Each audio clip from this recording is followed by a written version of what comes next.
అక్కడ టీడీపీని ఎన్ఆర్ఐగా ఉండి టీడీపీని బలోపేతం చేయడానికి అనేక కార్యక్రమాలు మీరు తీసుకున్నారని విన్నాం.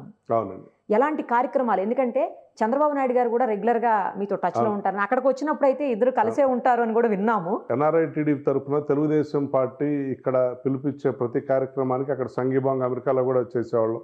ఉదాహరణకి చంద్రబాబు నాయుడు గారు ఇక్కడ పాదయాత్ర చేశారు 2012, 2013. ఆయనకు సంఘీభావంగా అక్కడ కూడా పాదయాత్ర చేయటం. అలానే పార్టీ ఇక్కడ మహానాడు ఆర్గనైజ్ చేసేటప్పుడు దానికి సంఘీభావంగా మద్దతుగా మేము కూడా అక్కడ మహానాడు ఆర్గనైజ్ చేయటం. ఇలా తెలుగుదేశం పార్టీ ఇక్కడ చేసే ప్రతి కార్యక్రమానికి మద్దతుగా సంఘీభావంగా అమెరికాలో చాలా కార్యక్రమాలు చేయడం జరిగింది. నారా చంద్రబాబు నాయుడు గారు అమెరికా వచ్చినప్పుడు, అలానే నారా లోకేష్ గారు అమెరికా వచ్చినప్పుడు పెద్ద ఎత్తున కొన్ని వేలాది మందితోటి నేను తెలుగుదేశం సభలో నిర్వహించాను. కొన్ని వేల మంది హాజరయ్యారు. దానికి చంద్రబాబు గారు, లోకేష్ గారు కూడా చాలా అప్రిషియేట్ చేశారు. వారే కాకుండా మిగిలిన నాయకులు వచ్చినప్పుడు కూడా అక్కడ తెలుగుదేశం కార్యక్రమాలు చేయడం జరిగింది.